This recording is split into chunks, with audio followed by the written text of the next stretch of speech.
We're being live streamed. Okay, yes. Does that mean the recording's working also? Yes. All right, then we're good. Yes. Okay. All right, I'm going to call to order the City of Sherwood Planning Commission regular meeting for March 22nd, 2022. Roll call, we have Chair Simpson, Vice Chair Kai. Here. Commissioner Bantz. Here. Commissioner Widola. Present. Commissioner Giles. Here. All right. We have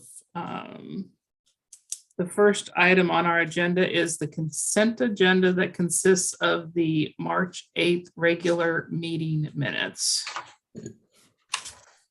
And I had two additions for that, or for clarifications.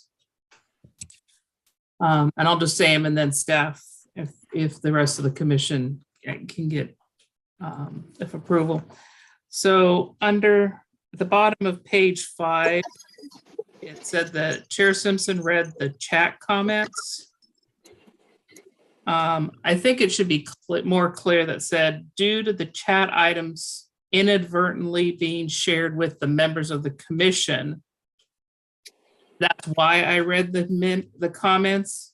And then furthermore, Erica read the staff replies so that it's introduced in the record that I read it because of the circumstance, and you read the reply. And then after that, we should note that the chat feature was disabled by the host after this exchange. And then I think that's it. I just wanted to make sure it was clear for the record. All right. And I had a clarification that I emailed to Erica as well. And it states on packet page 7 regarding the Old Town Apartments at the top of the page where it says Vice Chair Kai appreciates the design and aesthetics of this project. I asked for Erica to change it to Vice Chair Kai appreciates the applicant's willingness and agreement to go beyond the code required regarding the design and aesthetics for this project. It was just much more in line with what I expressed specifically to the applicant, since what they were doing is generally more than what we normally see. So. Thank you. Yep. Are there any other additions, corrections, or changes before we take a motion? All right. Is there a motion to accept the consent agenda as revised? So moved. Seconded. It's been moved and seconded that we accept the consent agenda as revised. All in favor, say aye. Aye. Aye. Opposed? Motion carries. Moving on to council liaison announcements. Councilor Scott. Hey, good evening, everyone, and happy spring break for those of you with kids. And for everyone else for that matter. So City Council last Tuesday, we met in person. So City Council meetings are again in person for here on out, unless hopefully not something else were to happen and things change statewide again. So we're back in person. That we met. It was a pretty short meeting. We actually had a work session with DLCD relating to some of the measures they're putting in place based on the governor's executive orders on climate change and equity. So some of the things they want to do is limit street widths and limit parking requirements and some other things that would impact Sherwood as well as every other town. So we had a meeting with them around the rulemaking process and how we can get involved and get our input in there, and that will continue. They do have some public hearings coming up before adoption of some of the rules they're contemplating. So that was an interesting work session. We also had a really good presentation during our meeting, and I would encourage you, if you didn't see this, to either go back and watch it, or actually the presentation I believe is available as well online, but about the Pedestrian Bridge. So we reviewed the first round of public comments we got on the outreach we had done. We had a pretty large number of responses, I believe, a couple hundred to the bridge, the first bridge survey, and we reviewed that, and we kind of narrowed down some of the options for our designer. And Julia has her hand up. She must be wanting to interrupt me and correct me. No, I don't want to correct you, but I appreciate you bringing up the Ped Bridge, and I just wanted to let everybody know that beginning tomorrow, and maybe I'm stealing your thunder. Am I about to steal your thunder? You got better info than me, so go for it. Beginning tomorrow, the second open house is going to be open, and we will be sending out a link and information to all the boards and commissions, but we really want to get your feedback on that. Yeah, very excited about that. I think there's some really cool design options in there that we talked about quite at length. If you do want to hear that commentary, I would definitely go back and watch that part of the council meeting. We probably talked for a good maybe 45 minutes about the various options, and it was really interesting. So definitely encourage people to watch that. As Julie mentioned, the second open house will be kicking off tomorrow, so we'll be getting more public feedback from everyone on that, kind of the revised options and going forward. We also adopted 2 ordinances at our last meeting. So the marijuana code update amendments that I believe you all forwarded on to us were adopted. It was the second reading, and we had our first and only reading of an ordinance to annex 20 more acres of the Tonkin employment area. So we only did one reading on that because there's the area has already been voted on to be annexed by the voters like 10 years ago almost, and there's really no reason to have a second reading. So we went forward and adopted that one on the first reading. There will be no city council meeting next week because it is the 5th Tuesday of the month. So I get a Tuesday off for one of those rare days. And we will meet again the following Tuesday. So 2 weeks from tonight. That's it. Thank you. Thank you very much. What your item that you were talking about, the DLCD work session and the climate change and equity bills that they're going to be looking at. Can staff or something put it out on the website? Because if they're having public hearings, I know Mr. Shannon testified last meeting, and it would even just reaching out to him directly, because I think that would be the right opportunity in place for him to provide input to the decision makers of that process and put it out there for people to be able to find it. That if we want any type of control in our own community, we need to get in front of the people that are making these state level decisions. All right, thank you. Staff announcements? Good evening, commissioners. Just a couple of announcements here. Our next meeting is going to be in person, April 12th. We are going to have a work session at 6:15, but we're also going to be doing something a little bit special for all of you, since this is our first meeting back to a little over 2 years, which is wild, just even saying that. And then we have a regular meeting that evening as well at 7 p.m. And we have a public hearing scheduled for that TSP amendment that we pushed out till April 12th. The next Community Advisory Committee meeting for Sherwood West is Thursday, April 21st at 5:30 p.m. as well. And that packet information will be available a week in advance of that meeting online. And with that, I think that's all I have to say this evening. Will the meeting with the CAC on the 21st be in person? So that is a great question, Jean. I'm going to be sending out a survey to the CAC tomorrow in regards to whether or not they would like to meet in person, or at least have another meeting virtually, engaging how they want to move forward here on out. Okay, thank you. Mhm. And then- I have a question as well on that. Erica, where exactly are the planning commission's meetings for those of us who have never met in person? Excellent Good question. question. Here, so planning commission meetings are here at City Hall downstairs in the large community room. Okay. All right. Excellent. City Hall chambers is another way to think about it. Yep. Okay. Thanks. Also where the judge sits. So oftentimes we have one position down at the end that the judge for, I think it's traffic court uses.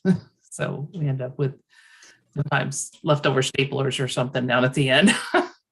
And then just for clarification for those watching, the reason that we are not in person this evening is because our noticing requirements are 35 days and we have to put it out in the newspaper that early in advance.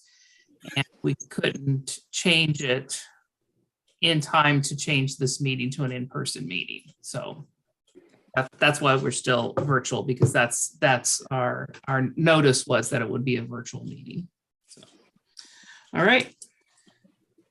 Community comments. Erica, do we have any community comments? We have no community comments this evening. All right, then we are moving into public hearings. And the first public hearing, I have a script to read. Public hearing on the Cedar Creek multifamily development, which is LU 2021-009 is called to order. The public hearing this evening will be conducted as follows. Staff will present a staff report. Questions, if any, by the hearing body. We will then open the public hearing for testimony. Erica, am I reading this out of order? Or not? Do I need to read the whole thing because it's a requested continuance? It was a requested continuance. For sure, I would probably read the whole thing. Okay. We will then open the public hearing for testimony, and time will be limited as follows. Applicant will have 30 minutes split between presentation and rebuttal. Persons in favor of the application will have 4 minutes each. Persons opposed to the application will have 4 minutes each. Rebuttal from the applicant is the remainder of the 30 minutes. Then no other testimony will be taken from the applicant or the public unless the public testimony period is reopened. There'll be final comments by staff, questions of staff, if any, by the commission, and then deliberation by the commission. A decision may be made by the planning commission at the close of the hearing, or the matter may be continued to a time and date certain. If the matter is continued to a date certain, this will be the only notice of that date you receive. Staff will recognize people who have signed up to speak 24 hours in advance, and any questions should be addressed through the chair. When it is your time to provide testimony, please state your name and address for the record. In reaching a decision on the application, the commission must consider whether the application meets the relevant approval criteria in the city's land use regulations. Those criteria are identified in the staff report. The staff report is available online and at City Hall. The staff report was accessible to the public 7 days prior to this meeting date. The testimony and evidence must address these criteria or other criteria you believe to apply to the decision. Please note, failure to raise an issue with enough detail to enable the commission, the applicant, and the parties an opportunity to respond to the issue precludes an appeal to the City Council or Land Use Board of Appeals on that issue. Also, failure by the applicant to raise constitutional or other issues regarding proposed conditions of approval, again with enough detail to allow the commission to respond to the issue, precludes an action for damages in circuit court. At this time, I would ask members of the commission to disclose any ex parte contacts, bias, or conflicts of interest. Please indicate the nature and extent of the ex parte contact, bias, or conflict of interest, and indicate whether you intend to participate in or abstain from the hearing. Chair Simpson, I just want to state that earlier this week, you and I had a brief conversation about some of the process components for this meeting and for the hearing, but there's nothing else beyond that, and it doesn't affect my ability to participate. Thank you very much, and I concur. The questions were related around the process of how continuance works in this situation. So it was not anything related to the nature of the application itself, and I intend to participate also.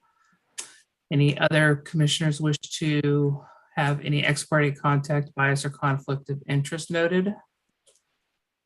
I have none. I'll be participating. And I'll participate. All right. Does any member of the audience wish to challenge any planning commission member's ability to participate? Hearing none, the planning staff will now present the staff report. Thank you. Yeah. Unmuted. Thank you, Chair Simpson and Planning Commissioners. Just a very, very brief presentation, I guess, that the applicants requested a continuance to May 24th, 2022, and also extended the 120-day deadline to August 3rd, 2022. We did also receive the revised submittal from the applicant that's addressing some of the concerns raised by staff previously. So that link to the revised application was sent around to Planning Commission. It's also on the project page on the city's website for the public if they'd like to view that. The Cedar Creek Plaza apartment project page. And I'm happy to answer any questions if you have any, but staff is supportive of the continuance request. And we will be, based on the extent of the changes, staff will be, reviewing those changes in detail and then issuing either updated memo, staff reports, whatever is needed to sort of adequately review and then draft staff findings and a recommendation based on the revisions. So we'll have that out prior to the next hearing. So just for clarification, the staff report this evening consists of the memo that's dated March 15th recommending, or it doesn't have a recommendation, but it's just stating that the applicant has recommended continuance and you've provided the outline and that no staff report or information regarding this new submittal will be done until such time as we go to the continued hearing, if that is the desire of the commission, correct? Correct. Yeah, we will get it out. If the continuance is granted, we'll get that staff report out or the memo, whatever is needed, a week prior to the 24th of May. Okay. All right. Does anybody have any further questions of staff regarding the continuance of the process before we call on the applicant? All right, then thought I saw, yes, the applicant. Did you want to make a presentation this evening? No, Provide any additional information? no, Commissioner Simpson. We just submitted our application yesterday, and we just like to make the revised presentation on the 24th, if that's okay. Okay, all right. I guess I'm asking Erica or Eric, do we have any persons that are testifying this evening, either in favor of the application or opposed? And I guess I'm a little confused because they wouldn't really be testifying in regards to the actual application because we don't have a staff report on that. It would just potentially be testifying regarding the continuance. Yeah, so generally, if we're granting the continuance, we wouldn't accept public testimony. We would accept it at the next hearing. Okay, then we will take no other testimony and provide for a date certain continuance of May 24th. And we are not closing the public testimony because it is a continued hearing, if that is the motion that comes up and is approved. All right. What is the pleasure of the commission? Is there a motion to accept the continuance or to take other actions? I'm fine making a continuance motion if the rest of the commission is okay with that. If there's any other discussion that any of the commissioners wish to have, that's also totally fine. Oh, let's put the motion on the floor and we can deliberate then. Okay. I move the Sherwood Planning Commission continue the public hearing on the application for Cedar Creek multifamily development, case file LU 2021-009, major modification until May 24th, 2022, at the request of the applicant and with the applicant's agreement to extend the 120-day tolling period.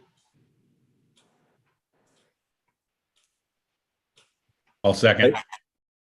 All right, it's been moved and seconded that we continue LU 2021-009 MM to May 24th, 2022.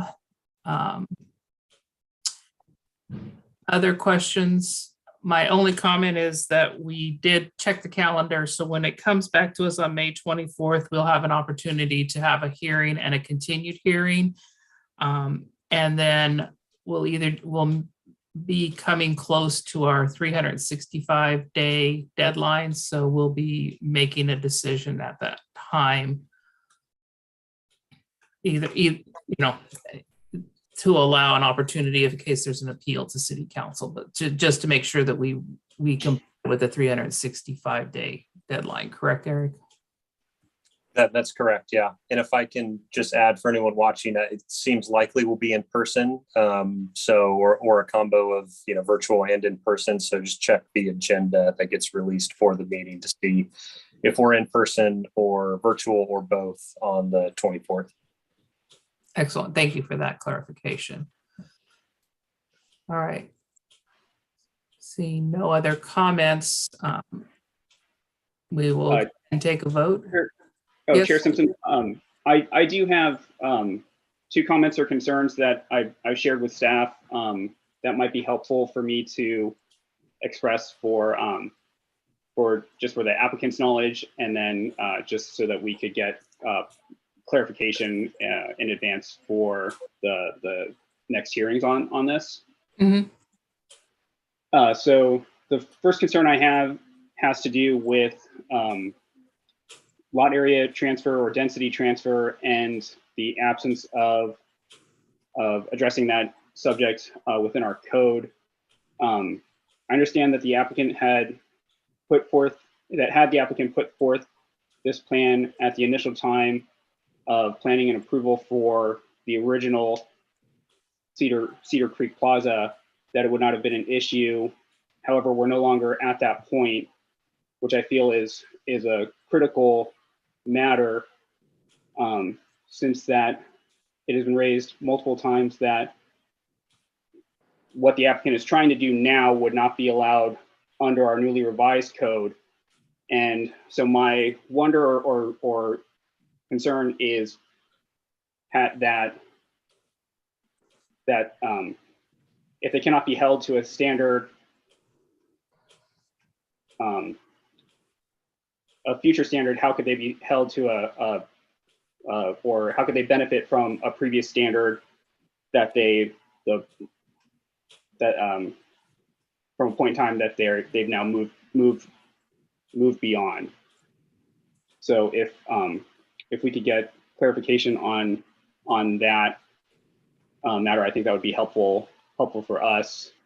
And the other issue that I raised was just the matter of precedent regarding that issue, addressing something that doesn't exist within our code, and what does that do for potentially for future applications or hearings. Excellent. So those 2 questions, I see Eric writing down again, so we'll probably make sure that that's addressed in the staff report. And if we need legal to weigh in, have provide direction to the Planning Commission before we come to hearing. 2 good questions. Thank you very much, Commissioner Kai. Thank you. All right. Any other questions or comments before we take a vote on the continuance? All right. So the motion before us is the continuance of LU 2021-009 major modification to May 24th. All in favor, say aye. Aye. Opposed? Motion carries. Thank you very much. And then for the packets that we have already in the 3-ring binders, do we need to keep any of that? Send it all back to you? How does that work? Yeah, thank you. So we may have received some back already, but maybe not. So yeah, the applicants provided mainly just what they revised. And so it would be good to get those back. We can repackage them and then get it back out to you prior to the next hearing. So yeah, why don't we coordinate to have you guys either drop off, or we can have someone pick up. We'll send you guys an email to coordinate that. But yeah, that'd be great. So we don't have to reprint everything. Yeah, okay, great. I won't be driving by then, so if someone could come. We'll definitely pick up for I you. put it out on my front porch for someone to pick up, so that would be We'll great. pick it Thank up. you. Yep. You yep, want no us to problem. return everything we have then, basically on this and get it back to you, and you're going to give us everything relevant next time around? The main thing we'd be after is the applicant submittal. So the binder that has their narrative and all the attachments that they included, and then the plans as well. That part, If okay. you, if you have the staff reports and other packets that went out with Planning Commission. All Packet, public testimony. yeah, you can keep that. That won't change. Yeah. Okay, got it. Well, the staff report's likely going to change, though. Yes, it will. Yeah, you can give it back. We'll probably just recycle that. If you want to hold on to it for reference, you can do that as well. Okay. I think I have a big binder clip that goes with it, and I'm just going to give it all to you. Make That's fine. That's fine too. Yep, that works. Help me look organized at the next meeting. That would be great. All right. Now we're moving on to our second hearing this evening, which is a legislative hearing. Public hearing on LU 2022-002 PA housing choices. The public hearing is now called to order. The hearing this evening will be conducted as followed.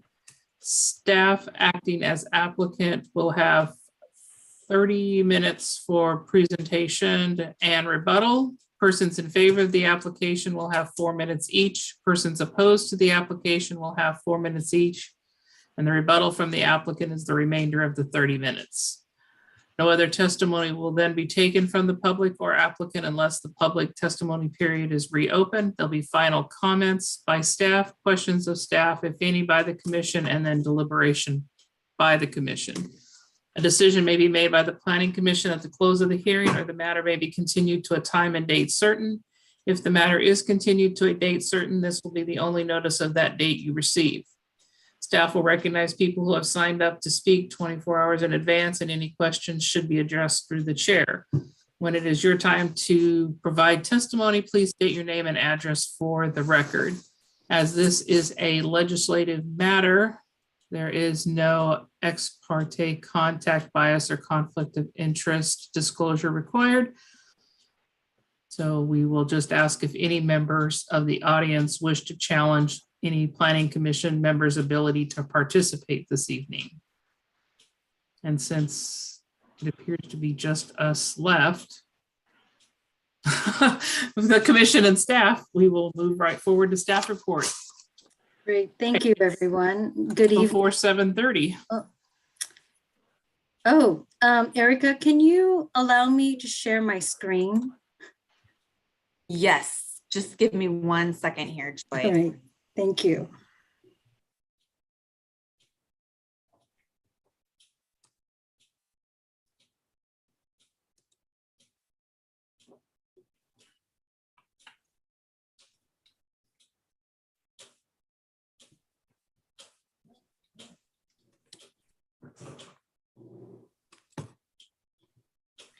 Oh, excellent. Okay, let me just start right there.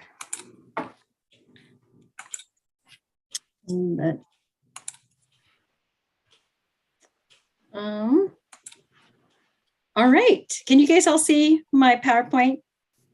Yes? Sure can. Okay, excellent. Thank you. And good evening, Chair Simpson and Commissioners. Joy Chang, Senior Planner with the Planning Department. Just as a heads up, I've had intermittent internet. So if I freeze, I will definitely log back on. So tonight, we are discussing housing choices, specifically development standards. And just as a refresher, since 2 weeks ago, I just want to give you guys a background again, that this was based on 2019 legislation that was House Bill 2001 that allows for additional housing types within all residential zones that allow for detached single family dwellings. This includes plexus, duplexes, quads, triplexes, townhomes, and cottage clusters. So LU 2022-002 PA implements the House Bill 2001 standards. Again, 2 weeks ago, Planning Commission held its first public hearing, took public testimony, and afterwards deliberation, and then ultimately continued the hearing to tonight. So tonight we'll be covering key things, City Council's proposed amendments for Planning Commission's consideration. You all had a glimpse of them last time, but now you actually received true red line and a clean copy for you to review with more time. And then additional proposed amendments to since the March 8th Planning Commission meeting that will be identified in each of the slides. So we'll be again discussing the details of these in the next several slides. So let's start. So at the City Council's work session on May 1st, City Council requested staff to rewrite this area that talks about driveway approaches, with ultimately creating, optimizing on-street parking. And as a reminder for everyone, Chair Simpson and Councilor Scott also met with staff on May 4th or on March 4th to review the proposed amendments in trying to create standards of optimizing potential on-street parking. So let me get to the next slide that shows the clean version of this. So the basic proposal is that we basically require to maximize on-street parking. We're requiring one shared driveway for every 2 units would be required. And the shared driveway approach must not exceed 20 feet in width. With my conversation, staff's conversation with Chair Simpson this week or earlier, late last week and earlier this week, it was also suggested that we add the language unless 20 feet of spacing can be achieved between driveways. So that was our proposal that is tied to trying to maximize on-street parking. And we can definitely come back to this after all my slides to see if there are additional amendments that the commission would consider that we may have missed, and we can go back just for some discussion tied to these specific items, unless if you want to discuss them now. And I'll take direction from you, Chair Simpson. I guess I wish they were page numbered so we could say if we wanted to go back to it, but they are. I very specifically in each slide we have a packet page 130. Oh no, I was just talking presentation slide number. So if we want to come back, but that's okay, we'll be fine. Okay. My only comment, I just wanted to tell the commission, the reason I thought about this is when I was looking at the pictures that Joy had provided in the examples, it seemed like we would be providing more flexibility for a developer if they had a fourplex, 2 facing one way, 2 facing the other way, that they would not be required to share a driveway. If they could get 20 feet in between it, it still meets the intent of the code. And I wanted to give developers an opportunity to be creative if they could still do that while optimizing their parking standards. That was my reason for adding that. So anyway. Okay. I have a quick question. So, I'm seeing where we're trying to go with this. Makes a lot of sense, Chair Simpson, what you're saying. My only question is on the 20 feet and the 12 feet. Why those numbers exactly? Is there some science behind that? Like that's the length of certain number of cars or something? Why not 21 feet or 19 feet? That it was just a nice round number. Same thing with the 12. I'm just curious why those numbers instead of something else. What was the thinking? The minimum garage width is 12 feet for like a 1-car garage. Okay. So we utilize that same. And typically a 2-car garage minimum width is 18 feet. And I believe we rounded it up to 20 so that there's additional area within the driveway. Okay, that makes sense. Thanks. I just want to know the thought process there. And the spacing between the driveways for 20 feet is also an SUV. I think we did calculation was 18 feet, and a pickup truck or a large SUV was 20 feet. So that would enable a vehicle to park there. The largest it's- possible normal vehicle can park there, basically. So not a Correct. semi, but yeah. Yeah. Right. Yeah. The typical off-street or on-street parking is 20 feet in length. Okay, great. Thanks. All right. So let's move on. The other aspect, as far as the proposed change, consists of discussion on number of stories that cottages should have, and it's based on consideration of aging in place. As a reminder, it was suggested that cottages should be limited to 1.5 stories to allow for possibility for a loft. And through the discussion on March 4th, it was recommended that these amendments be also reflected on be amended as reflected on this slide. So we would change the maximum story, it's still 25 feet, but the maximum story, instead of 2, it's 1.5. And as a reminder, a half story is already codified in our definitions section, where it is a story under a gable hip or gambrel roof, the wall plates of which on at least 2 exterior walls are not more than 3 feet above the floor of such a story. And as a reminder, a typical 2-story home has a wall height of 8 feet. So with this definition, the wall height, as far as the 2 exterior ones, can't be more than 3 feet.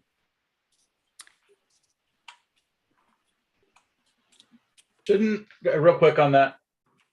Shouldn't we? Sorry, can you hear me? Yeah, but I think we're in hearing, not work session. Okay, my apologies. So that's okay. I just want to make sure we're following protocols. Sorry. You can try to use the chat though. Oh, disabled. All right. So then with that also, since we were having, it was also suggested that we would have, of course, the typical OAR standard Oregon rules, administrative rules require that there's a maximum building footprint of 900 square feet. So it was definitely a requirement that the first floor be a maximum of 900 square feet, but then allowing for a second floor to be at least 50% of the first floor. With those 2 standards, and in addition to the master bedroom located on the main floor, we had to remove the averaging of 1,400 square feet per unit, as reflected here on this slide. So with that 50%, just a quick math, it would be 450 square feet. That's 400, half of 900. So the cottage itself, the 1.5 story cottage, would have a maximum square footage of 1,350 square feet. Any questions tied to that? So the previous page, yeah.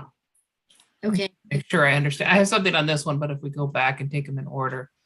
So the maximum story is 25 feet or 1.5 stories, or 25 feet and 1.5 stories, because is it possible for someone to have 1.5 stories and be 30 feet tall under this, the way it's written right now?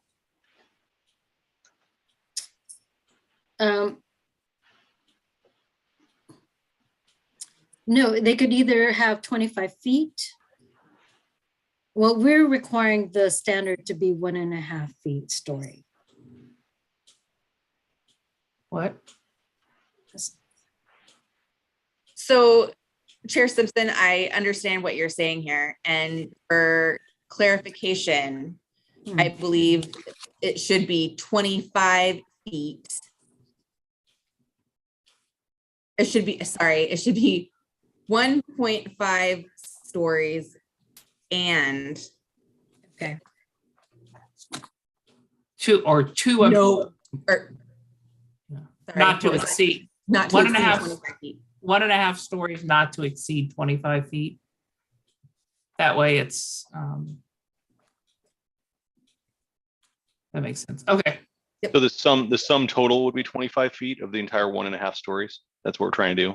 correct. That the Correct. height of the height of the building doesn't exceed 25 feet. And 1.5 stories. Okay. Correct. Right, where the peak is, it could be up to 25 feet, but Yep. it would be limited to 1.5 stories. Mhm. That's Yeah. perfect. All right. Yep. Cool. Next Okay. slide. And then I think and I kind of mentioned this to Erica, and I just want to make sure, she said there probably wouldn't be an issue with DLCD because we're not in compliance with the exact language of the OAR. When I copied the OAR language for 660-046, 0, whatever, for definitions, it says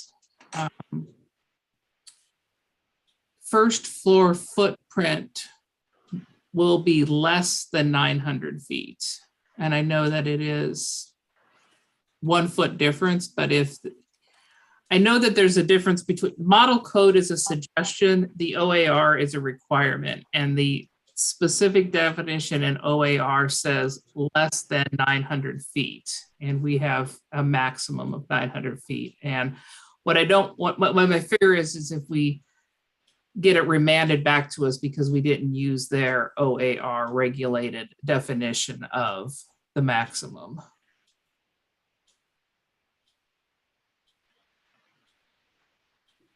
So are we able to, so any other commissioner have the same concern, or do we want to just try and do? Yeah, frankly, I just say we make it match to avoid confusion, that very confusion. It's not worth the headache.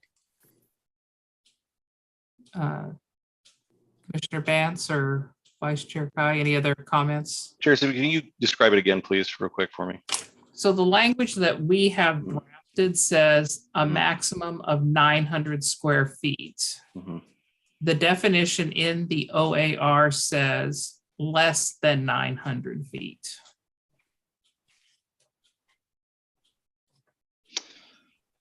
Is the allowed size of the first floor. Of the footprint, says. correct. And it's the difference between less than 900 feet and a Maximum of, yeah. Yes, Which means in our language, then it allows, technically, this is nitpicky, but allows at 900 square feet, whereas the law does not as well. Has to be less than. correct. Yeah. And Mhm. and my comment is that if it were model code, that's one thing, but the OAR is the adopted rule in the legislative code. And we have a definition that's in the legislative code. We should copy that one verbatim.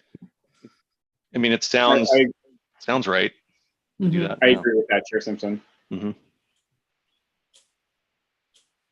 So in the 2 places that exists, can we change it? Yes. Okay. So with that, less than 900, so the applications as far as the building footprint, with 899 coming in. Okay, yeah, 899 feet. Square, yeah, square feet. They can shave off Yep.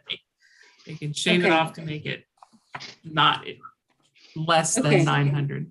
And then the 50% square footage doesn't change. It's 50%. So is everybody else comfortable with the other things that came through that we are allowing a second floor and that we are having master bedroom located on the main floor? These were suggestions, not mandates, both from council and from Councilor Scott and I trying to put together ideas that had come from the council to meet the goals of middle housing and in housing type that would accommodate either aging in place or first-time home buyers. I think the second floor, along with the not exceeding the 1.5 floor requirement, I think is good. Along with the master bedroom located on the first floor. Anybody disagree? Want to throw it out because it's outside of parameters? I don't see anybody No, jumping. The only thing I have is I've been educated recently that we don't use the term master bedroom anymore, but is that, I know it sounds like a joke, but I'm just saying that real estate, they said, I think they say primary bedroom. They don't, has that been something that anybody else has heard? We were looking for homes and I mentioned that and they said, oh, that term's out of favor. Are you leaving Sherwood?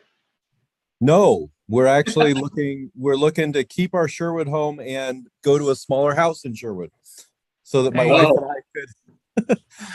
And so that's why I know why this is such a big problem, is it's been difficult to find. So I'm going to be one of the first purchasers of one of these.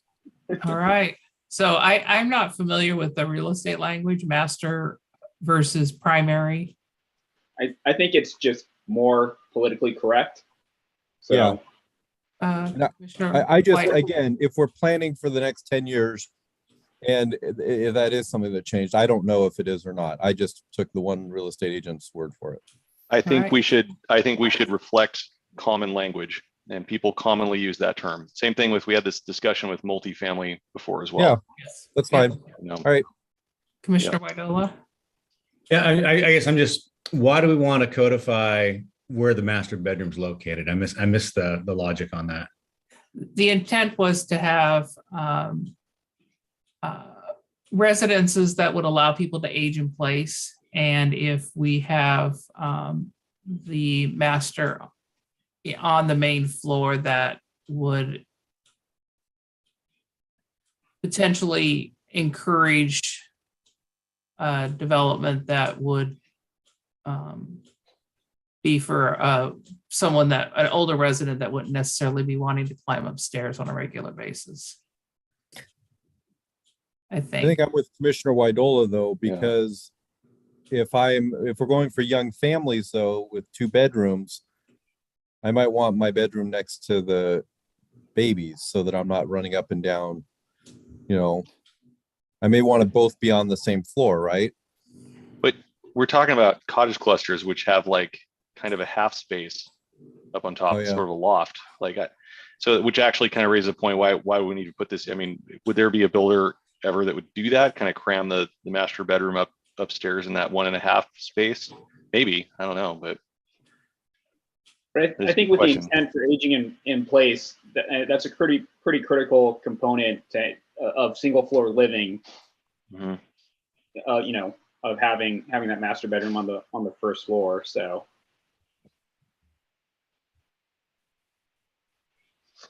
Okay, I mean, we can specify it. okay. Yep. Okay, so from this slide, I got.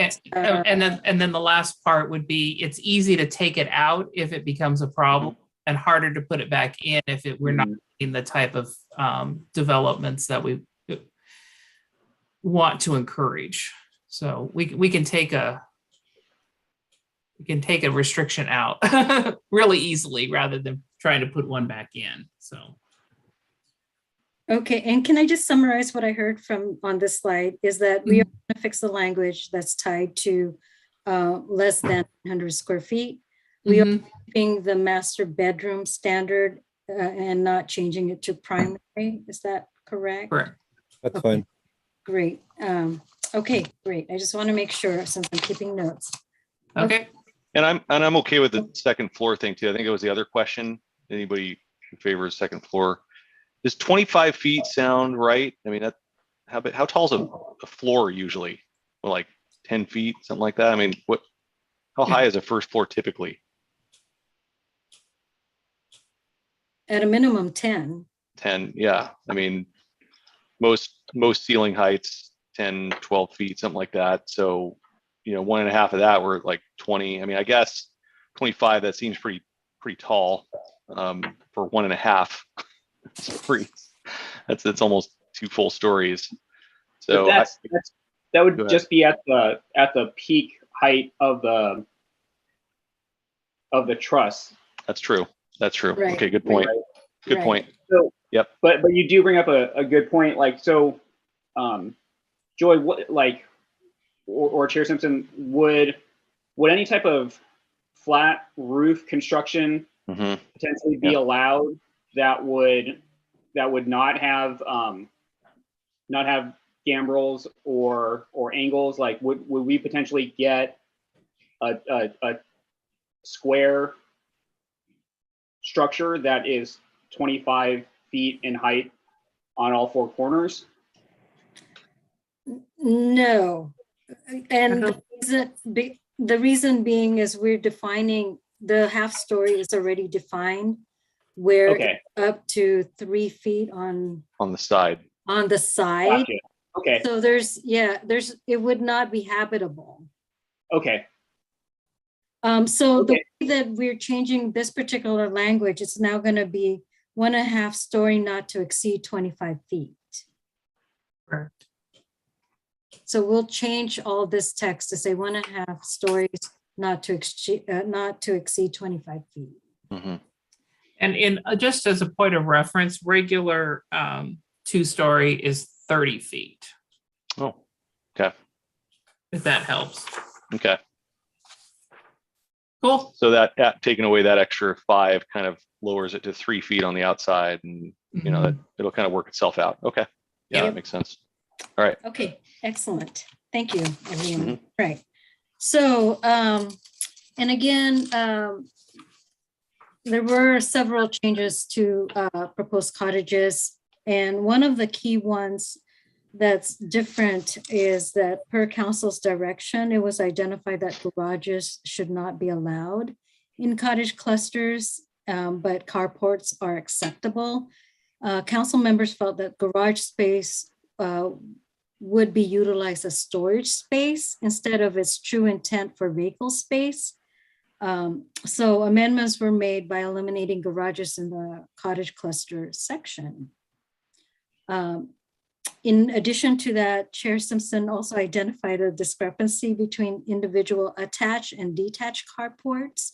One line says 200 feet for attached and 400 square feet in area for detached, and staff is also suggesting that we amend that 400 to be consistent with the 200 square feet in floor area as reflected on this slide. This is again council's direction of no garages in cottage development, and the question I have for the commission is this the direction you as the commission would also like to move forward with? I think the other thing that I heard from the council was that attached garages often can be converted, which then defeats the purpose of only having 900 square foot prints and small houses in a affordable marketplace, or a different price point was the other council concern. And their comments also were, it is easier to start out at a smaller restrictive area than it is to try and go backwards once you allow something. So those were the comments that we heard. But if the commission has a concern that attached garages are necessary, then we can certainly discuss it. Just a point of clarification. It seems like this is simply just to move from a 2-car covered carport to a 1-car. Would that be a fair assumption? So we're 20 by 10 now instead of 20 by 20. Well, I was just noting that we had attached carports at 200 square feet and detached carports at 400 square feet. I figured they needed to be consistent, so I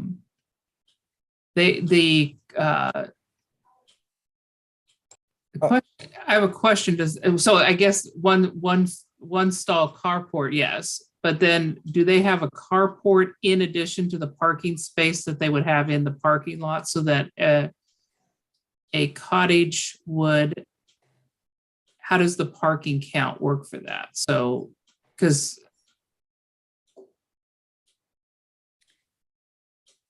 it truly does depend to if the site has like two different frontages, where possibly there could be a carport that's attached to the unit, but it would have to have access from a right of way outside of a common parking area. And I'll have a slide. I'm just asking how we count the parking. We require a minimum of one parking space per unit that in the parking lot, or would they have a parking space required in the parking lot and then the carports are bonuses? Or if they have a carport, then they don't have to have the parking space in the. Yes, because the way that it's written is that one parking space is required per unit. So if they can create that as an attached, they're meeting the parking space requirement. And is that a minimum or a maximum per the OAR? Because that will answer the question on whether or not we're supposed, if we can allow carports of detached of 2 spaces per cottage. It basically says a large city may not require more than one off-street parking space per dwelling unit in a cottage cluster. A large city may allow but not require off-street parking to be provided as a garage or carport. Does that mean the carport counts as the off-street parking space?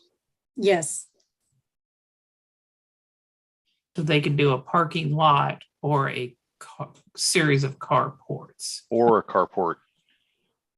Yes. So basically, each one of these units is going to get one car, and that will be the whole development. There won't be any other space for cars. Because you can't have both. You can't have a parking lot too. Well, you can. Well, yes, you can. But they're not going to.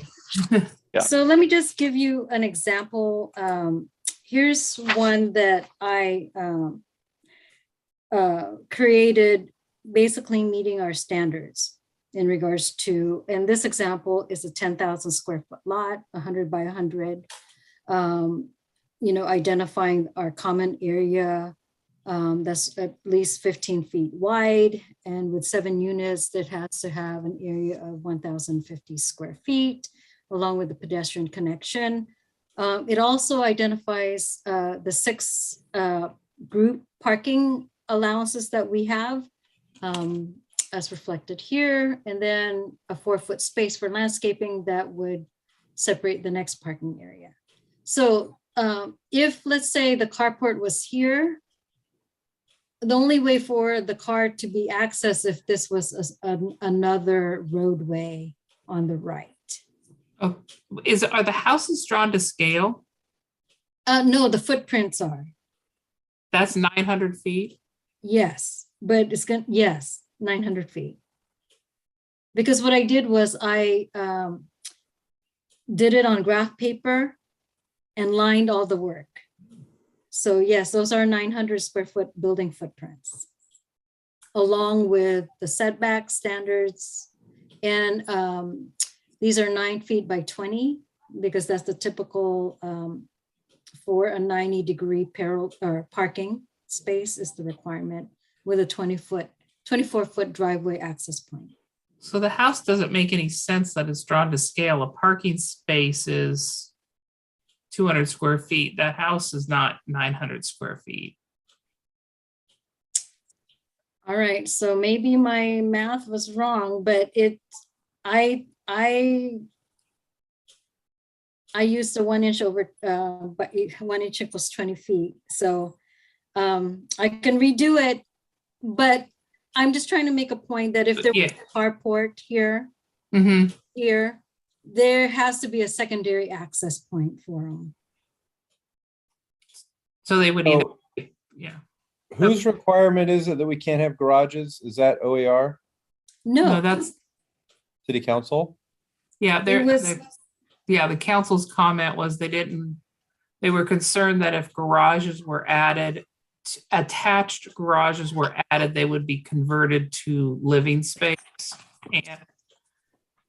and defeat the purpose of having small houses.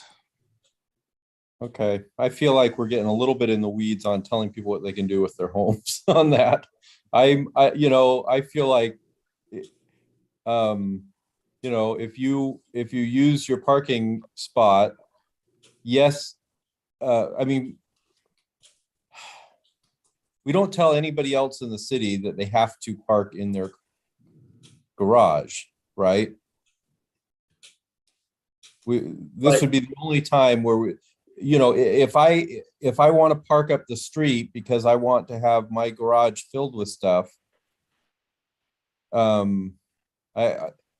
worry that we're getting too prescriptive here, that is going to lock us into certain designs versus, if I'm retiring in place and I need somewhere to put my Christmas decorations, do I have to go rent a unit for that? Or, you know what I mean? Like it feels like we might be overly prescriptive here.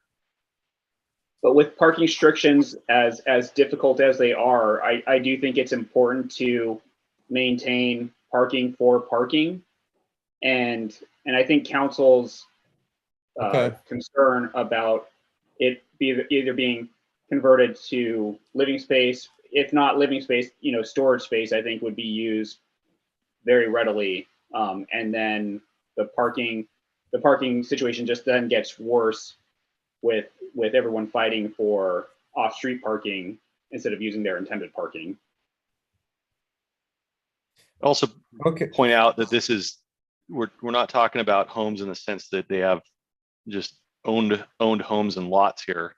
This is one giant lot that a developer's building a bunch of units on. Right, but we did add language for condo stuff, but yeah, but see, because here's the thing. So my wife and I buy one of these. I've already told you we're in the market. We both have cars, right? So one of us is already parking on the street, and but then if you use it for storage, then both of you are parking on the street. Well, the garages don't count towards your parking space. The parking spaces are either a parking lot or a carport. Okay. All right. I feel like if we're being a little, maybe I'm not the target audience then for one of these small cottages. But it seems like the cottages that I have seen have some sort of an attached garage of, even if it's just a one, I don't know. It's different. That's what makes it different than a condo building, right? Or something. They've got a garage area, but I'm not going to push back too hard on the city council on that, other than to say, I feel like we may be being too prescriptive here, but this is not the hill I'm going to die on. Well, I'm not even sure that you'll be buying it in the fee simple sense. Not if they're not individual lots. Very good chance these are rentals, unless we encourage the condominium thing. I think that we are encouraging the condominium thing, aren't we? It's available, but I don't think it's required, is it? It's not required, but it'll be allowed once we figure out utilities and such. Okay. Erica, yes, I see your hand. Thank you, Chair Simpson. And I also want to clarify that there is, a new Senate Bill 458, which will require us to look at, subdividing and partitioning middle housing. So that will allow for the creation of fee simple lots for these cottage clusters. And so that is our next process that we're going to be going through to be developing those standards and taking those standards through the Planning Commission and City Council this summer. Okay, so that'll introduce the possibility of ownership into this middle housing thing. Okay. And I think, again, back to the council's not many comments, but their comment was, we're trying to hit a target market. I mean, they want to start with this small 900 square foot small house to get aging in place, seniors, and start small. And then if it's, if this trial is not getting the results we need, we can go back and make more allowances to allow more things, but starting out small so that we can have we can expand the code at a later date if we need to. So on the parking thing, then is it you get a one car garage or a one car parking space? This is all per unit, or one car carport? Is that basically what it is? We just pick one of those? We can only require a developer to provide one space. And it can go in any of those forms, basically. Right. It could be a parking space, either in the parking lot or in the carport. Okay. All right. And so thinking about what is most desirable for folks who would be interested in this, Commissioner Giles, you seem to suggest that a garage might be best. I hear City Council's concern that garages get used for other things that pushes cars onto the street. Yeah, It's an interesting discussion. I'm fine if we follow what Chair Simpson just said, which is, let's go with the more restrictive. Let's see if it has the intended result. I'd be, so again, if you were to tell me, it's 50,000 more to put a garage on a house, I might not buy it, right? I might want the cheaper, communal parking experience. I don't know. I'm fine trying it and then making adjustments if it's not working.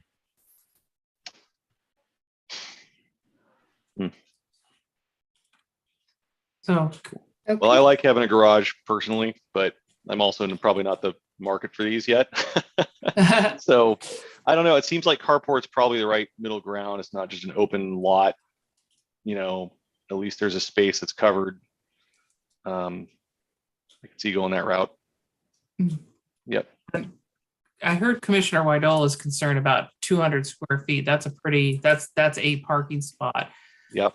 Where did that number come from? 200 square feet. And why did it start at 400? That's 2 cars. Was that just right? Not allowed, or so that's a good question. So these were definitely part of the model code. Those were where the numbers came from. And my only comment was that there was a mismatch, that one said 200, one said 400, shouldn't they match? So Commissioner Wydola, do you have a comment one way or the other on the size?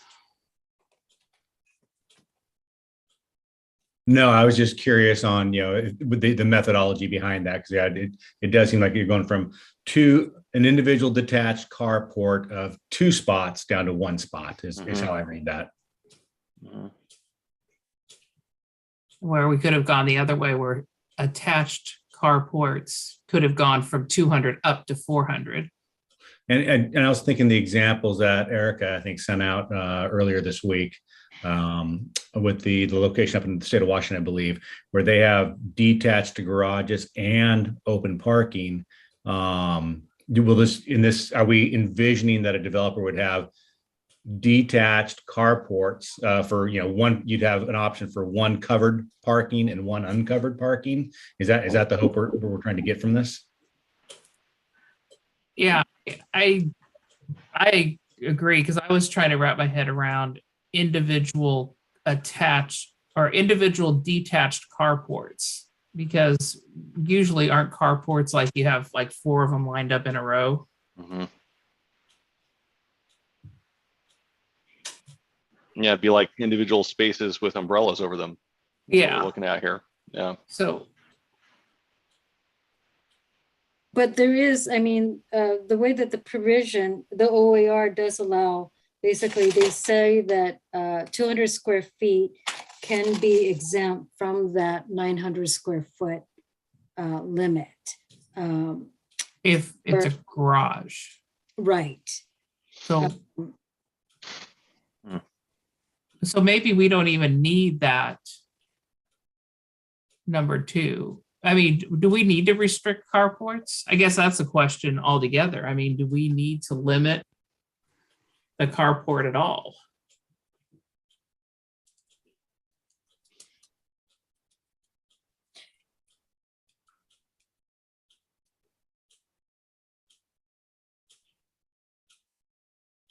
I don't have crickets, I have clicking clocks, so. I could see where when it was garages, there was language in there that was specific to the OAR and the model code that says if you have a garage up to 200 square feet doesn't count against your 900 square foot building footprint. But we added in the word carport, and then when we took out the word garages, did we just all of a sudden negate the need for the language altogether? And the park. I do want to clarify that the language on the OAR says a large city may exempt up to 200 square feet in the calculation of the dwelling unit footprint for an attached garage or carport. Okay. Okay. So why was it 400 before? We were just putting a number in there then? The 400 was from the model code. Aren't we talking the difference between attached and detached there? Correct. The detached, they allowed 400 versus attached. It basically said it can be exempt up to 200 square feet from the county. Okay. So we're restricting it further by saying detached is 200 tops. And I don't even think we should restrict a carport if it's detached. Why wouldn't we just let them put a carport in? Well, that's what model code says. Sounds like it says, but you're right. That doesn't seem reasonable. If I was the state, I mean, you just create a bay, basically, these things, or allow it. But then it truly does look like multifamily, which is pretty much what this could turn into, glorified multifamily. Maybe they're trying to steer away from that. Okay, so individual attached carports up to 200 square feet exempted from the maximum building footprint. That's all it says. It doesn't tell us the maximum size. It just says that it's exempted from the building footprint. So if someone attaches a carport up to 200 square feet, it doesn't prevent them from, it doesn't change the amount that they're allowed for their building. And then the individual detached carport limitation, I'm not sure if I understand what its purpose is. I guess that's where I'm back at. Yeah, I think it's just identifying that they're either attached or detached. And then the model code identified that a detached allowance was twice as much. We could definitely eliminate it. Whereas line 3, if the commission feels that it's not necessary.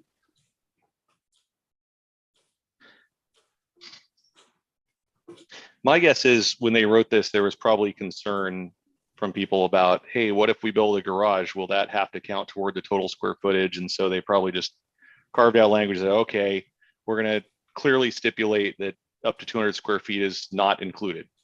And so that's what the language says. And now we can decide what to do with that. So we know for sure up to that is okay to exempt. I think that's what it's saying. But how do we put that in terms developers read and use, that kind of thing? And I think that's what it says in number 2 is that they can do that when it's attached, but when it's detached, do we have a concern about the size?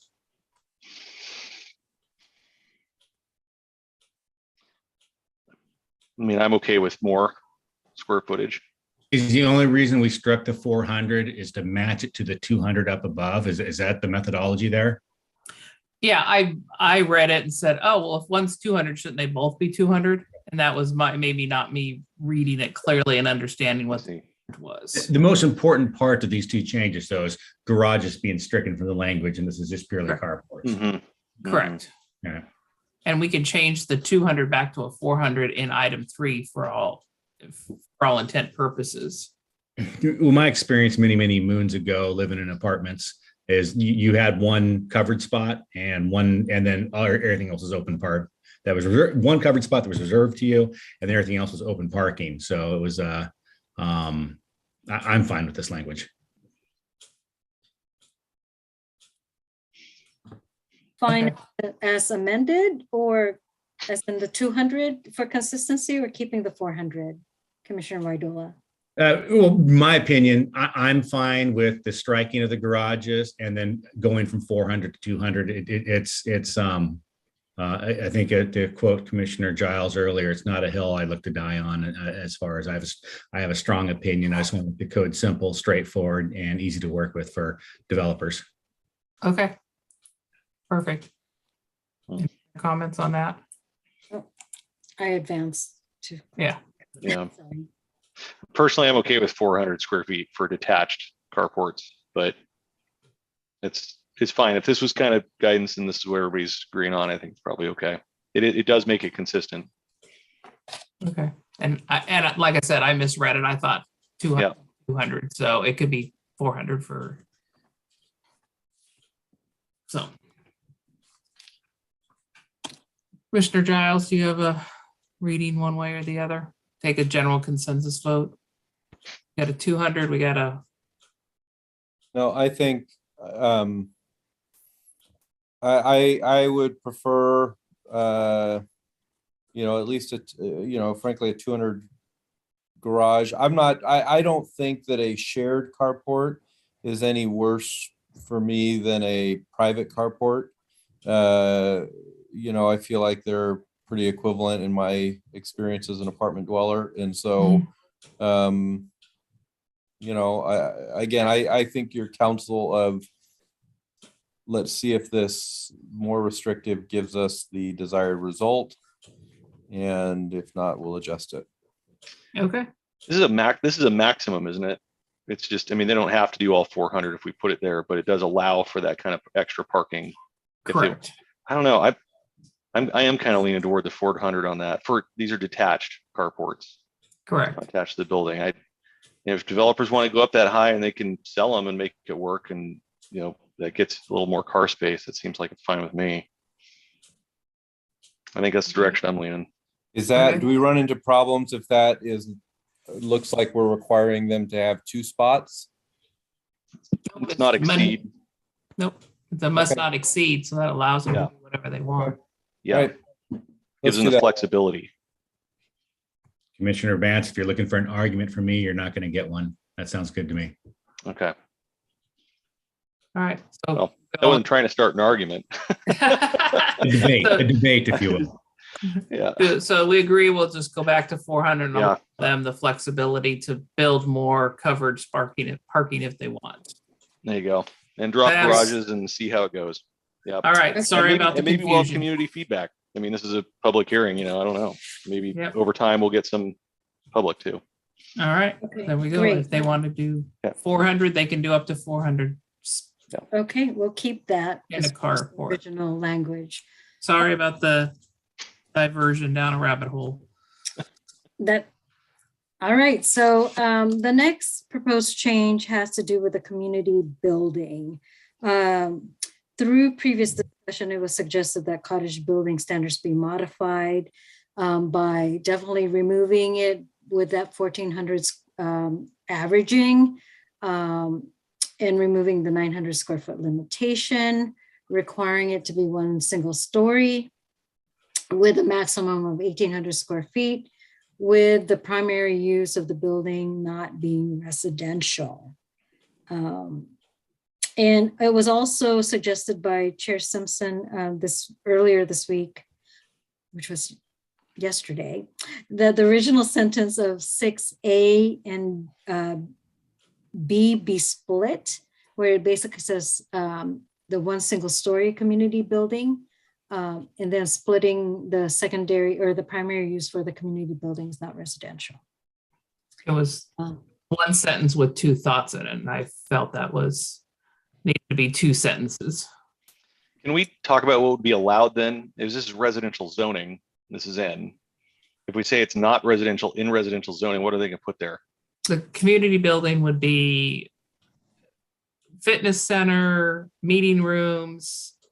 There could be, if it's 1,800 square feet, there could be a small part of it that is a room for lease, you know, or a visitor room. Like if I had a visitor coming and didn't have room in my house, there would be a small room that would be available for a visitor to rent. And again, the meeting rooms, fitness centers.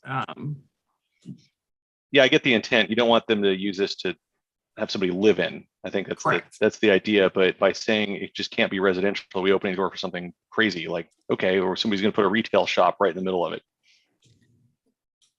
The community room definitely supports the cluster development. And saying that it's not residential as far as the primary, basically allows it to have a secondary residential use as far as the being able to rent that room, create a room or two within that unit that could be rented out. But again, the main purpose for that community room is to serve the community. And again, like Chair Simpson was suggesting, it could be the event place, you know, recreational facility, that aspect of it. Can they put a snack shop in there and make it, you know, where the community puts in their wares and everybody puts up a little, you know, craft center and they sell stuff during the day in their community center? I mean, it could be a library of things that they can check out, even if that's what they want to do within that center. Yeah, again, if we're going to start regulating that, I mean, they can have a vending machine in there, right? Or they can have, you know, let's not, I feel like let's get a community building, see how it's being used. The intent here is, I don't think any of these areas are going to be zoned commercial, so they can't have like a commercial business in there. But if they're having a garage sale or a bake sale or something like that for the community, do we really want to get in the business of saying that's not appropriate?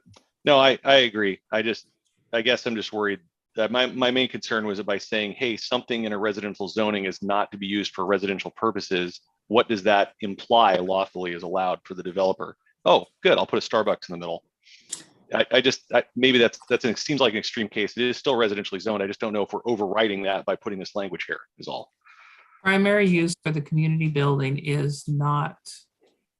So some of the places that I've been a part of or that my parents own, you know, they actually might have a spare bedroom there that is rentable by the community. So if you have, you know, your college age kid come back to stay with you, you can have them stay. It's like a little hotel room that you can have them stay in. It's all good. I'm totally okay with that. Yeah. So I don't know, you know, I mean, residential, I think we've got a definition somewhere about that, right? It means that you can't rent out that space and have somebody living in it, right? You can't, you know, you can't be living in it full time as your residence. I think it just comes down to by saying this, we're not overriding the purpose of the zoning that it's in. We're just saying people can't live in it. That's full time, permanently. Yeah. Right. Permanently. Yes. And typically the model code, when it was written, they suggested that we put restriction as far as CCNRs that would prohibit it being a primary residence. And so with this language, it just codifies it so that it isn't a primary residence. I think that's the word we need to use. The primary use for the community building is not a primary residence. There you go. That's a better word. That might actually solve it. Yep. is not a primary residence. Yeah. Yeah, because the word residential alludes to the zoning regs for residential, and I don't want that confused.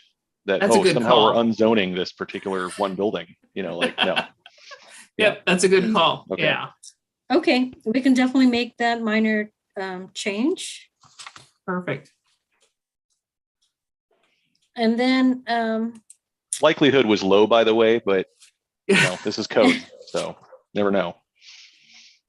all right, so the last slide that I definitely have in regards to requesting your consideration. Currently, the way that cottage clusters are reviewed, if they requested an adjustment or variance for cottage cluster standards, they wouldn't be allowed, just because that is what the provision as written. They would have to go through a PUD process. And I know early on when we had this discussion a year and a half ago, that was the direction that the commission was stating that, if they can't meet the clear and objective standards, they should go through a PUD, just because these are definitely unique. So the question is this still the procedure that the commission would like to move forward with? I think that makes sense to me personally.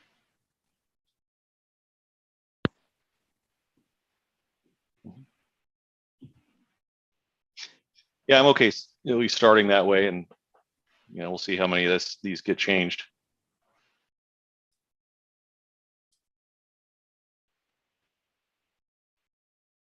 I concur. And it's easy to add them into an adjustment and variance rather than trying to take that away from them once we put it in code. Yep. Okay.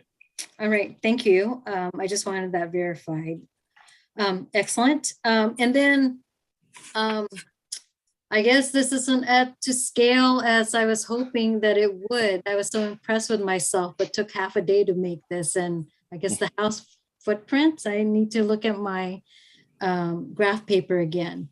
But again, this is just a general view of what we have in regards to the standards that we have in place.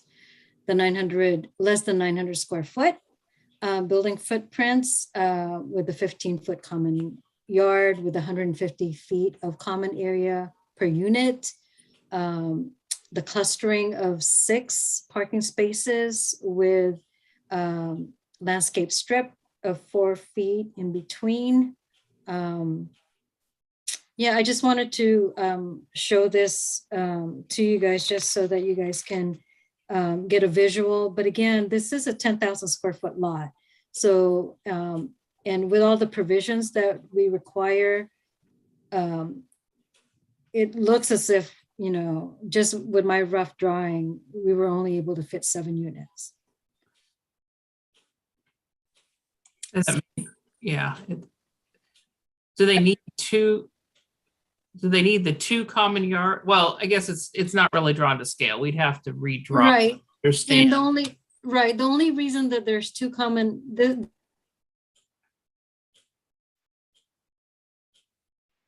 Oh, she made it almost to the end before she froze. reason why I broke it down was for a pedestrian connection, because it makes sense for, am I frozen? Not anymore. Okay, sorry, because I'm getting a message saying my internet isn't stable. It's like, I'm probably frozen. The reason why I broke it into 2 was that so that there is pedestrian connection in these middle rows. It didn't make sense for them to come out to the sidewalk and walk down the driveway. But again, this is just a rough, identify as far as what our code. It doesn't even address like Tualatin Valley Fire and Rescue for their turnaround. So it's not comprehensive, but it's a general idea of what our standards are. And then so the commission understands the challenge right now, if there are public utility easement challenges that all jurisdictions are dealing with, because in order to have utilities run to each house, you have to have, you know, setbacks for your utilities. And this isn't working as it is based on how the individual water lines, sewer lines, and electricity cable would be going to each individual unit. So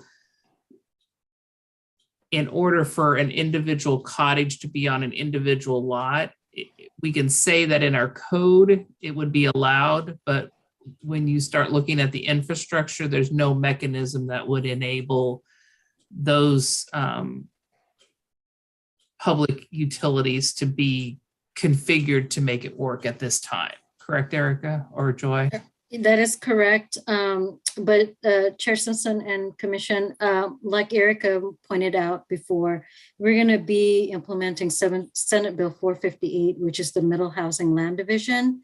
We're going to be starting that work next month and hopefully get something to the Commission by June to consider. But that is definitely the concerns that not just our community as far as Sherwood, but other communities in Washington County are having issues or difficulty in regards to the separation of utilities. So we can put it in our code and allow for it, but there's just no way to make the infrastructure work until some things are changed in how infrastructure is brought into individual houses on a cottage cluster. So. All right, I only have a couple more slides, which is awesome. The applicable criteria, again, for a plan amendment are reflected here. And in the staff report that was sent 2 weeks ago, again, the findings are still consistent and the proposal is still meeting the plan amendment criteria. I do want to refresh everyone's memory that we did have public testimony 2 weeks ago. The opposition on how we got here, home rule, parking, infrastructure needs, tied to cottage clusters. Testimony was received relating to no garages, only requiring 1 story and no stairs, and also suggesting that we require percentage of ADA cottage cluster units within with adaptable designs. I do want to let everyone know that we did not receive additional testimony on this matter since then. So I have no new comments. Staff did not receive any new comments. So with that, based on the findings and applicable criteria, staff is recommending that the Commission forward a recommendation of approval of the proposed text amendments as modified tonight to Sherwood City Council. And the last slide that I have, again, you can approve the findings in the staff report and recommend approval to City Council, or modify the findings in the staff report and recommend approval to City Council, or modify the findings and deny it and recommend denial to City Council, or continue the public hearing to a date certain if more information is needed. So that ends my staff report, and I can answer any questions that you have. So I'll stop sharing. Well, thank you for letting ask questions as we went along. That way we weren't having to bounce back and forth and around. No, that was perfect. Thank you. Can we take a 2-hour recess so that we can finish Joy's presentation at her normal time of 10:30? I am so appreciative that it's only 8:35. So thank you. Oh my gosh.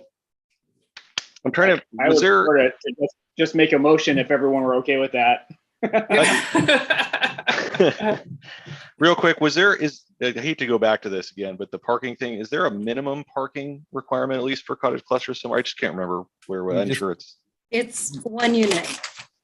Okay. One parking spot per unit. Because we talked a lot about the maximums of the carports. I just want to make sure there was a minimum in there somewhere too. And okay, you're right. I'm remembering now. Okay. Well, in fact, if I'm misreading it, isn't it you can't require more than one, right? And so Yeah. we're probably going to get one. Unless there's an Right. extra space that can't be used, that they're going to be able to make an extra Right. spot. But we did require one. So. Yeah. Yep.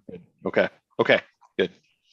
Thank you. So, is there any way to put cottage clusters in the multifamily designation, which would have a factor for visitors? You know, if you have, We would have to treat them the same as residential. okay, just thought I'd ask. Throw it out there. And that kind of goes back to the last time I was trying to figure out what the actual difference is, because it seems like it's basically just detached multifamily in some ways, and it just has a different name. So we're defining it a little differently. Yeah, but you know, maybe they'll turn to condos, or maybe this new bill will come along and allow, I don't know, partitioning or something. So we'll see. But yeah. Yeah. All right. Okay.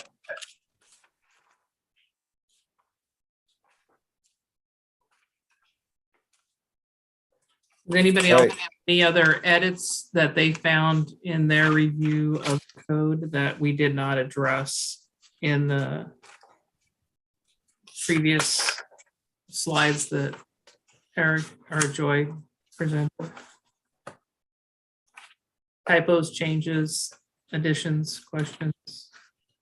And we went over that condo addition stuff before, I think, and then reviewed that. I think it's probably fine unless there's anybody else has changes there. Nope. That's Okay. very back of it, if I remember correctly. Okay.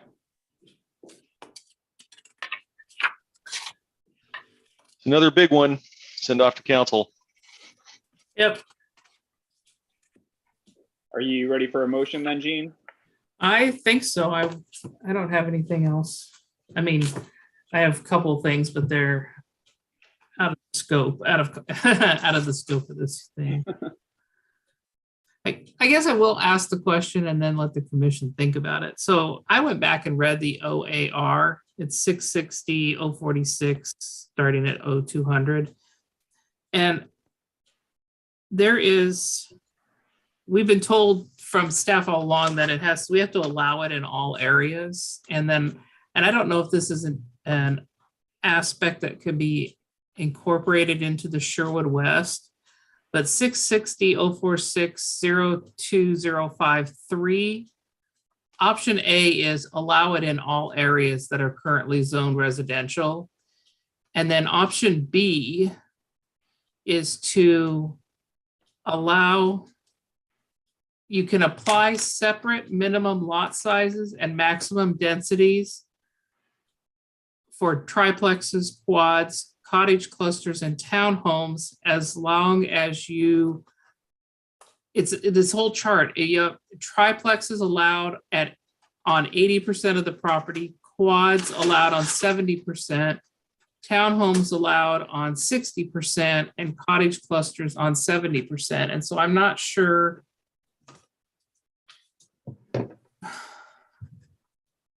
I'm not sure why there's two different designations where 3A says allow it in all areas, but 3B says you can change and have separate minimum lot sizes and separate maximum density requirements if you follow this prescription of allowing these at this percentage. And it's really complicated, and I got the link and I read it today. So is this,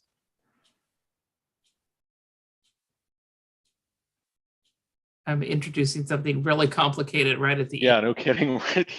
So I was just thinking, Right. boy. And so I don't want to change what we've done right now because we've code, but if we don't have to allow it on everything and we can change lot sizes and density requirements, when we start looking at Sherwood West and we're doing something where we're able to control that, we don't have to have where we can pick and choose, like we're going to have single family residence over here and we're going to have middle housing here.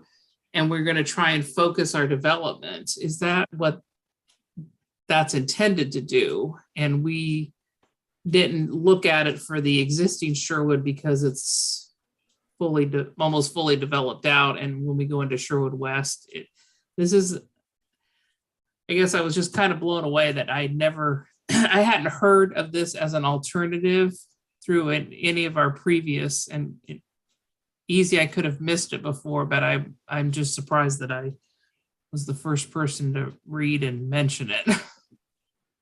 So Chair Simpson, can you just give me that, it's 660. I have it pulled up on another page. Just a second. Let me see if I can get there without losing everybody.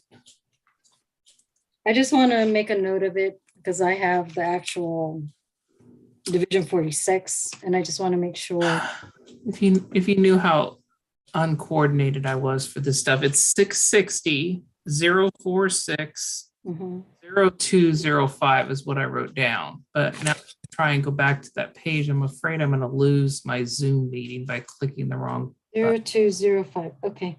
Well, definitely, Erica and I will look at those standards you're referring to. I can actually kind of speak to those standards right now, Chair Simpson, if you would like me to. So you were exactly right. That second option, it would be extremely difficult to move forward since Sherwood we're kind of already built out. We are looking at different options for Sherwood West, and how we implement middle housing in Sherwood West and what that would look like. We have been talking about creating a possible middle housing zone.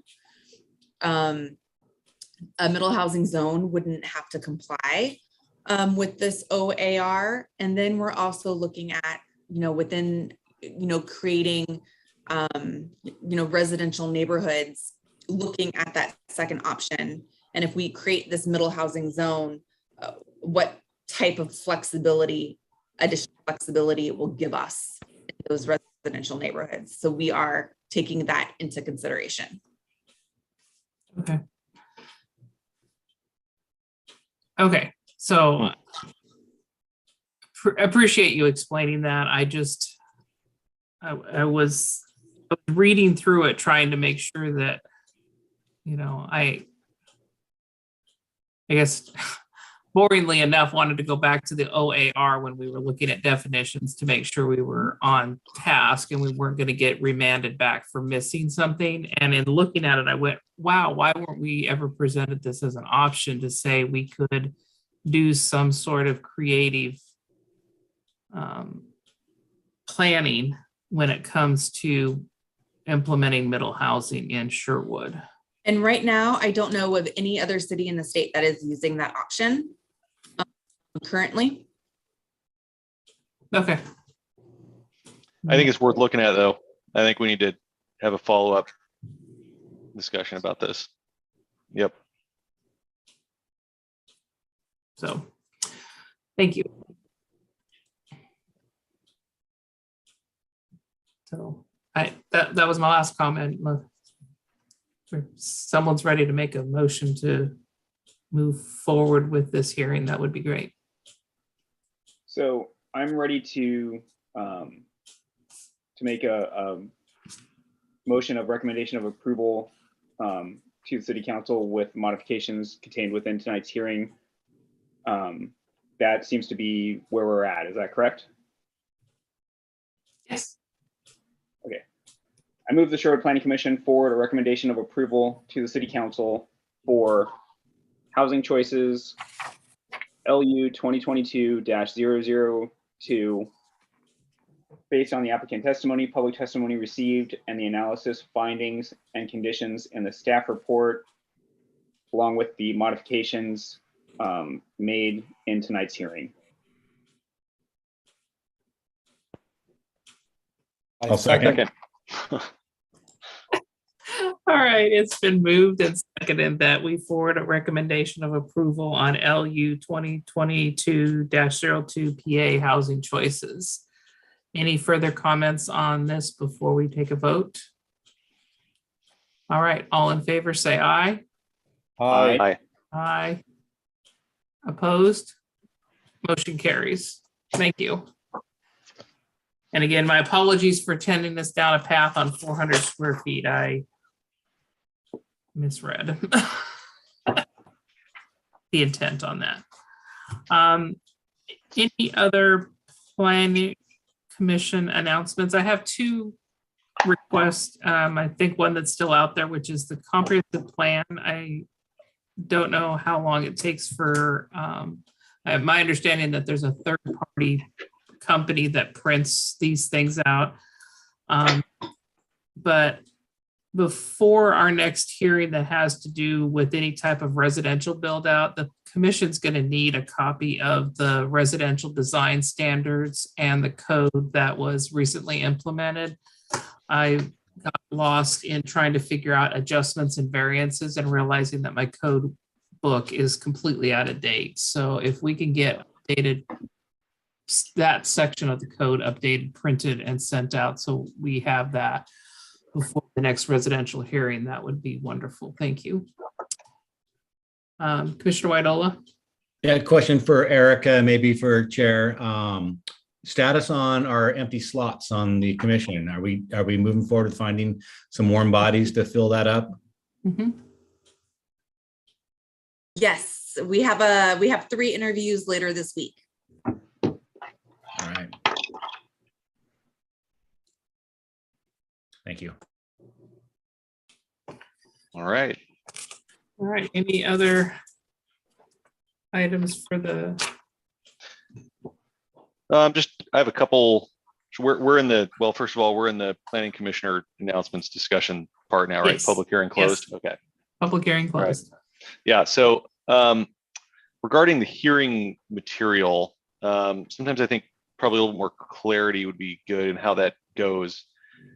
So for example, in the first public hearing we had tonight, we had this really long, detailed script outlining, here's all the things we're going to do, replete with, hey, we're going to take testimony. Testimony is going to be this long. There's going to be rebuttal, da, da, da. And then in the actual hearing, we got to the point where there was testimony. Oh, we're not actually taking testimony tonight. So it's something's a little off there. And I think somehow we got to clear this up, because it's just not, these things are a little bit choppy. And it wasn't just tonight. It's a lot of these seem to be choppy, and maybe it's just, I don't know how they're supposed to go, but it seems like we need to get in front of that a little bit and be a little bit more clear about what's going through each public hearing, what's going to happen. Otherwise, what's the point of reading that thing at the beginning if you're not actually articulating what's going to happen that night? And that's why I asked if I needed to read it beforehand, and then I found out I wasn't. Yeah, so that, I agree. Yeah. So I guess it's feedback. And then the other thing I had is,